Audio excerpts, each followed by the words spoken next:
Hello बच्चों, आज हम फिजिक्स का नया चैप्टर सेकंड चैप्टर स्टार्ट करने जा रहे हैं, force and laws of motion. ठीक है। पहला चैप्टर हम लोग डिटेल में पढ़ चुके हैं, कॉन्सेप्चुअल पढ़ चुके हैं मात्र 7 लेक्चर में।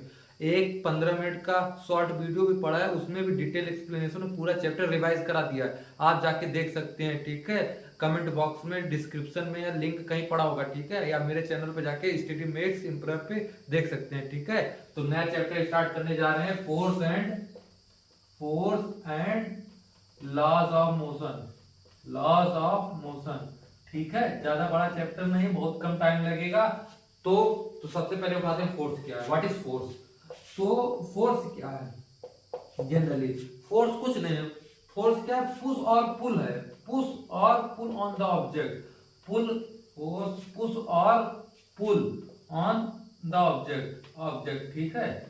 अब देखो इसका मतलब क्या हो, जैसे ये मार्कर रखा हुआ है, तो इस मार्कर को मैं खींच ले रहा हूं, या मैं इस बोर्ड को ऐसे ऊपर उठा दे रहा हूं, तो मैं ये पुश कर रहा हूँ, पुल कर रहा हूँ, खींच रहा हूँ। ठीक है। तो ये फोर्स हुआ।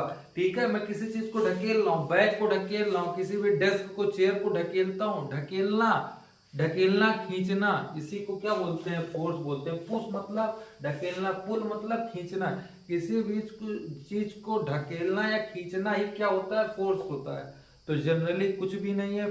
फोर्स क्या होता है? पुल या पुश, किसी ऑब्जेक्ट को पुल करना या किसी ऑब्जेक्ट को पुश करना ही फोर्स कहलाता है। ठीक है। या फोर्स को एक और डिफिनेशन देना चाहो तो इसको क्या बोलते हैं? External effort. एक्सटर्नल मतलब बाहरी, हम लोग एक्सटर्नल है ना, इंटरनली किसी ऑब्जेक्ट के अंदर कुछ तो हो नहीं रहा है, हम किसी दूसरे ऑब्जेक्ट पर, हम एक्सटर्नल हो गए ना। इस बोर्ड के लिए हम एक्सटर्नल हो गए ना, तो एक्सटर्नल एफर्ट लगा के, मतलब बाहरी बाहरी फोर्स लगा के या बाहरी बल लगा के इसको मैं खींच रहा हूँ ना, तो मैं इसके लिए एक्सटर्नल बाहरी तत्व हो गया हूँ ना, बाहरी थिंग्स हो चुका हूँ ना। तो ये क्या हो गया? External effort. External effort, it is external effort that can change state of motion और रेस्ट। स्टेट ऑफ मोशन और रेस्ट। स्टेट ऑफ मोशन और रेस्ट। ठीक है। तो इसका मतलब क्या हुआ कि किसी भी ऑब्जेक्ट, अगर कोई ऑब्जेक्ट रेस्ट पर है तो एक्सटर्नल एफर्ट द्वारा उस ऑब्जेक्ट को रोक दिया जाए या उस किसी ऑब्जेक्ट को चला दिया जाए। जैसे मान लो ये मार्कर है, ये मार्कर मान लो रुका हुआ है, मैं एक्सटर्नल एफर्ट लगा के, मैं अपना बल लगा के, अपना एफर्ट लगा के इस ऑब्जेक्ट को ये चला दिया, तो ये चला, ये तो फोर्स लगा के ही तो चलाया। मैं हॉर्न तो चला नहीं दिया, मैं अपना फोर्स लगा के इस ऑब्जेक्ट को चलाया ना। साइकिल खड़ी है तो वो स्टेट ऑफ रेस्ट पर है, रुकी हुई है, लेकिन जब मैं उस पर बैठकर पैडल मारूंगा तो वो चलेगी। तो मैंने अपना फोर्स लगा के उस ऑब्जेक्ट को चला दिया, उसके पोजीशन को, उसके स्टेट को मैंने चेंज कर दिया।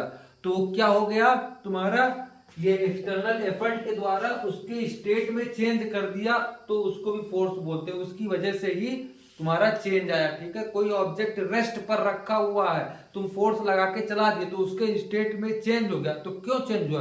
क्योंकि हमने उस पर फोर्स लगाया। ठीक है। क्योंकि हमने उस पर फोर्स लगाया। कोई ऑब्जेक्ट चल के आ रहे तो उसको मैं ऐसे रोक दिया, तो क्यों रोका, कैसे रोक पाया?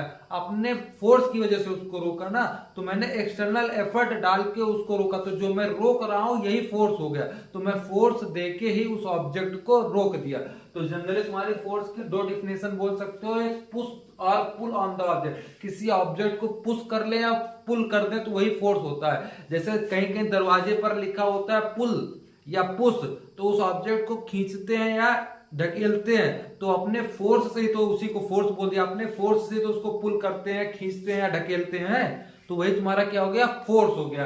या फिर दूसरी डेफिनेशन याद रखना चाहो तो क्या? एक्सटर्नल एफर्ट से, एक्सटर्नल एफर्ट मतलब खुद या कोई भी दूसरी चीज, एक्सटर्नल एफर्ट से कोई ऑब्जेक्ट के स्टेट में चेंज कर देना, तो उसी को ही क्या बोल दिया गया? फोर्स बोल दिया गया। ठीक है। अब फोर्स की यूनिट क्या होती है?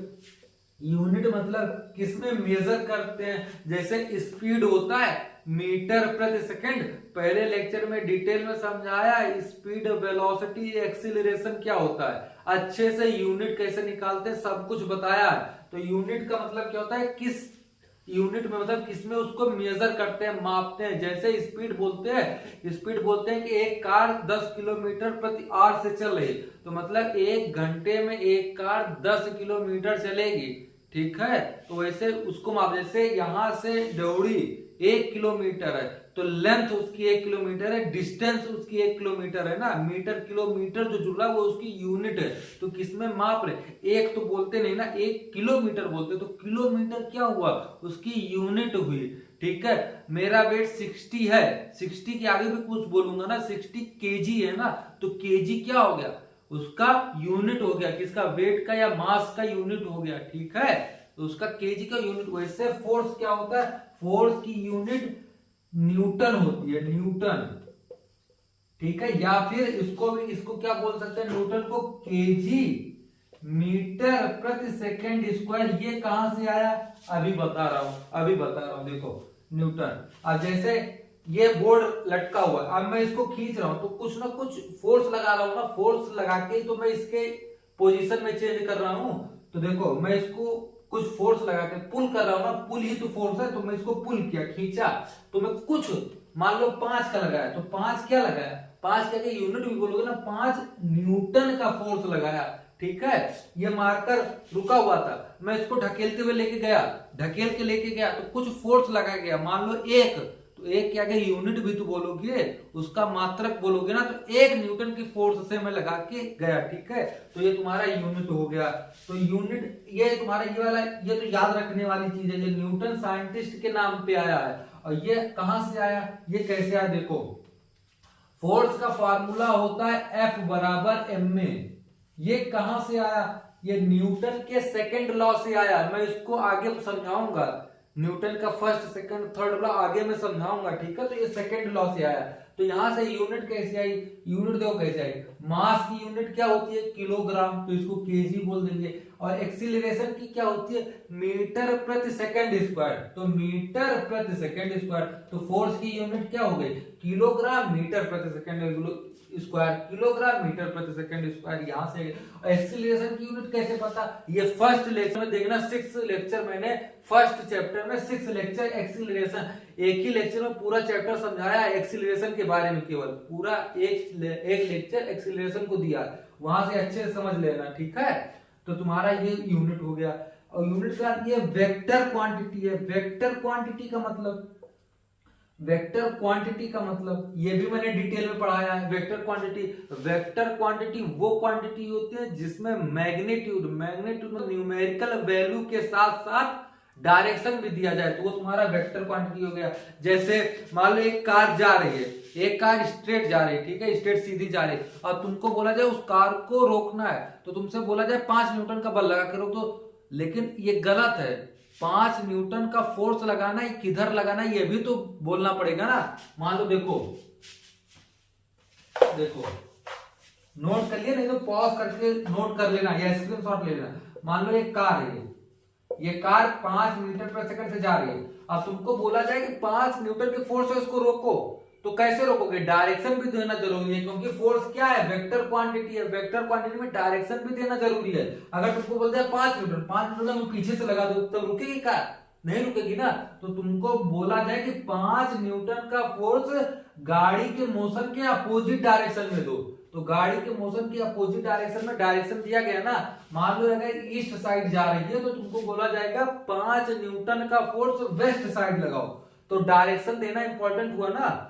अब देखो मान लो ये मार्कर ये बोर्ड पे रखा हुआ है, अब तुमसे बोला जाए कि 5 न्यूटन का मार्कर पर फोर्स लगाओ, तो 5 न्यूटन का फोर्स मैं ऊपर भी लगा सकता हूँ, 5 न्यूटन का फोर्स मैं इसको नीचे भी ले जा सकता हूँ, 5 न्यूटन का फोर्स मैं इसको राइट साइड भी ले जा सकता हूँ, मैं 5 न्यूटन का फोर्स लगा के इसको लेफ्ट साइड भी ला सकता हूँ। तो स्पेसिफिक डायरेक्शन देना पड़ेगा मुझको, तो इसीलिए फोर्स को क्या बोला गया, एक वेक्टर क्वांटिटी है। तो वेक्टर क्वांटिटी क्या, मैग्नीट्यूड के साथ साथ डायरेक्शन भी देना पड़ेगा, ठीक है। अगर तुमको जैसे मान लो तुमको एक कोई किसी मान लो साइकिल चला के स्कूल आना पड़ा है, तो साइकिल चला के तुम डायरेक्शन के साथ, मतलब डायरेक्शन के साथ ही तो फोर्स लगाओगे साइकिल पे, स्कूल आना हुआ तो स्कूल आते वक्त स्कूल के डायरेक्शन में तो तुम फोर्स लगाओगे या कहीं अलग लेके चले जाओगे, तो तुम्हारा जनरली फोर्स क्या हुआ, एक वेक्टर क्वांटिटी है, मतलब डायरेक्शन भी देना इंपॉर्टेंट है। मार्कर वाला केस अच्छे से समझ में आया ना।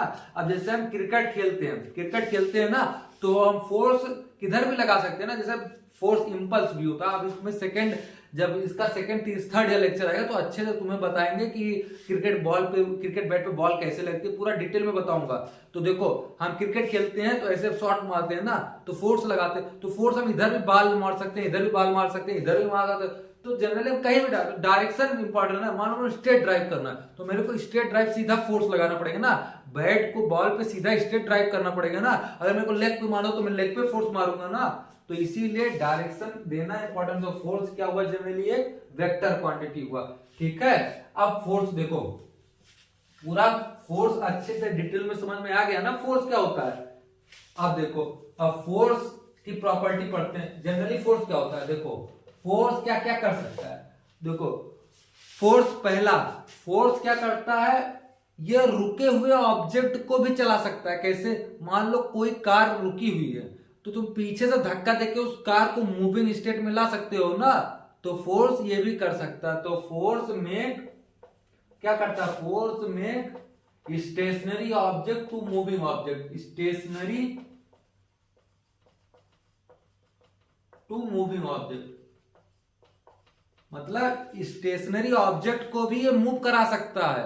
कोई ऑब्जेक्ट रुका हुआ है, तुम पीछे से धक्का देके चला दो, तो फोर्स ही लगा के तो चलाए। तो फोर्स क्या कर सकता है, फोर्स तुम्हारे रुके हुए ऑब्जेक्ट को भी चला सकता है। दूसरा पॉइंट, फोर्स क्या कर सकता है, फोर्स मूविंग ऑब्जेक्ट को रोक भी सकता है। तो force stop the moving object, moving object.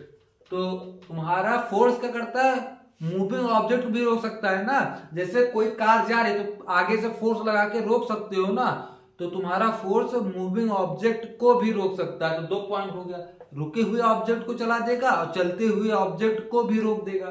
तीसरा पॉइंट, ये डायरेक्शन भी चेंज कर सकता है। तो force can change the direction of the object. अगर तुम्हें राइटिंग नहीं समझ में आ रही तो जो मैं बोल रहा हूं उसको लिख लेना। तो फोर्स डायरेक्शन भी चेंज कर सकता है। देखो मान लो ये मार्कर शुरुआत में सीधा जा रहा है, तो मैं उसको फोर्स लगा के इधर भी तो चेंज कर सकता हूँ, इधर ला सकता हूँ ना। तो पहले सीधा जाता हूँ, फोर्स लगा के डायरेक्शन चेंज कर दिया।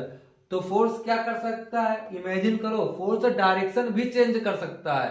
और चौथा पॉइंट, ये क्या, ये speed up, force can speed up या और speed down the object, can speed up या स्पीड डाउन। ये स्पीड अप को भी कर सकता है। मान लो जिस मान लो गाड़ी जा रही है, पीछे से धक्का देंगे तो स्पीड उसकी बढ़ती चली जाएगी ना। एक्सीलरेटर पे पांव रख देते हैं, फोर्स दे देते हैं, तो स्पीड बढ़ती चली जाती है ना। तो ऐसे, या ब्रेक पे पांव रखते हैं, या फिर जिस मान लो कार ऐसे आगे जा रही है, ठीक है, आप पीछे से धक्का दे रहे हैं तो स्पीड बढ़ती चली जाएगी ना। तो स्पीड को बढ़ा भी सकता है फोर्स। अगर मान लो ये गाड़ी आगे जा रही है, पीछे आगे से फोर्स लगा देंगे तो इसकी स्पीड धीरे धीरे कम हो जाएगी ना। तो फोर्स क्या कर सकता है, स्पीड को, गाड़ी के स्पीड को बढ़ा भी सकता है और गाड़ी के स्पीड को कम भी कर सकता है, ठीक है। और पांचवा point, force can compress the object, can compress the object, ये किसी ऑब्जेक्ट को कंप्रेस भी कर सकता है, ठीक है। जैसे मान लो कोई भी प्लास्टिक हो गया या तुम रबड़ ले लो, दबा दे तो चीजें छोटी हो जाती हैं। जैसे इसको भी मैं दबा दूं खूब तेज से, मेरे पास खूब दम हो, मैं इसको दबा दूं तो ये चीजें कंप्रेस हो जाएगी, छोटी हो जाएंगी। कोई भी, जैसे तुम ले लो रबड़ का कोई सामान ले लो, या तुम वो देखो स्पंज जानते हो, स्पंज वाली बॉल आती है, बॉल को दबा दो तो उसका साइज कंप्रेस हो जाता है। कोई भी चीज, मान लो पेपर लो, पेपर पहले इतना बड़ा साइज था, कंप्रेस करके छोटा सा कर देते हो तो ऑब्जेक्ट को कंप्रेस भी कर देता। फोर्स लगा के ही तो कंप्रेस कर रहे हो, अपना दम लगा के ही तो कोई ऑब्जेक्ट को छोटा कर रहे हो। तो ये क्या करता है, ऑब्जेक्ट को कंप्रेस भी कर देता है। तो फोर्स क्या क्या करता है, पहला क्या क्या पता है कि make the stationary object to move object, मतलब स्टेशनरी रुके हुए ऑब्जेक्ट को भी चला सकते हैं फोर्स की वजह से। कोई ऑब्जेक्ट रुका, पीछे से धक्का दे दोगे, पीछे से धक्का मतलब पुश कर दिए, पुश क्या था, फोर्स ही तो था, तो रुके हुए ऑब्जेक्ट को भी चला देता है। और दूसरा क्या बता, रुके मतलब चलते हुए ऑब्जेक्ट को भी रोक सकता है। आगे से गाड़ी आ रही है, आगे से तुम रोक दो, सामने से गाड़ी है, तुमको धक्का लगा के रोक दो आगे से, तो यह क्या हुआ, कि चलती हुई गाड़ी को भी रोक सकता है, तो मतलब ये स्टेशनरी ऑब्जेक्ट को भी स्टॉप मूव करा सकता है और मूविंग ऑब्जेक्ट को भी रेस्ट पे ला सकता है। तीसरा point, can change the direction, direction भी चेंज करता। मान लो ये मार्कर ऊपर जा रहा था, मैं फोर्स लगा के इसकी डायरेक्शन चेंज कर दिया, तो फोर्स लगा के ही तो डायरेक्शन चेंज करूंगा। मान लो ये शुरुआत में आगे जा रहा था, मैं फोर्स लगा के इसको इधर ढकेल दिया, तो इसकी डायरेक्शन चेंज होगी ना, शुरुआत में ऊपर जा रहा था, धक्का देके इधर कर दिया, तो डायरेक्शन भी चेंज कर सकता है। 3 पॉइंट होगा। चौथा point, force can speed up, मतलब मान लो कोई गाड़ी आगे जा रही थी तो पीछे से और धक्का लगाया तो उसकी स्पीड धीरे धीरे बढ़ गई, तो स्पीड को बढ़ा भी सकता है और कम भी कर सकता है। मान लो आगे से धक्का दोगे तो स्पीड कम होती चली जाएगी। उसके बाद 5वां पॉइंट, कंप्रेस द ऑब्जेक्ट, किसी ऑब्जेक्ट को कंप्रेस कर देता है, मतलब स्पंज की बॉल ले लो, कोई सी बॉल ले लो, पेपर ले लो, कंप्रेस करके छोटा कर देते हो, तो कोई ऑब्जेक्ट को अपनी फोर्स की वजह से कंप्रेस कर दिए ना, तो कोई ऑब्जेक्ट को कंप्रेस कर दिया किसकी वजह से, फोर्स की वजह से। तो फोर्स होता है, फोर्स क्या क्या कर सकता है, ये बातें हमने सीख ली हैं। अब नेक्स्ट लेक्चर में पढ़ेंगे बैलेंस फोर्स क्या होता है, अनबैलेंस फोर्स, बढ़िया से एकदम कंप्लीट एक्सप्लेनेशन से अच्छे से। ठीक है, आज के लिए इतना ही। Thank you.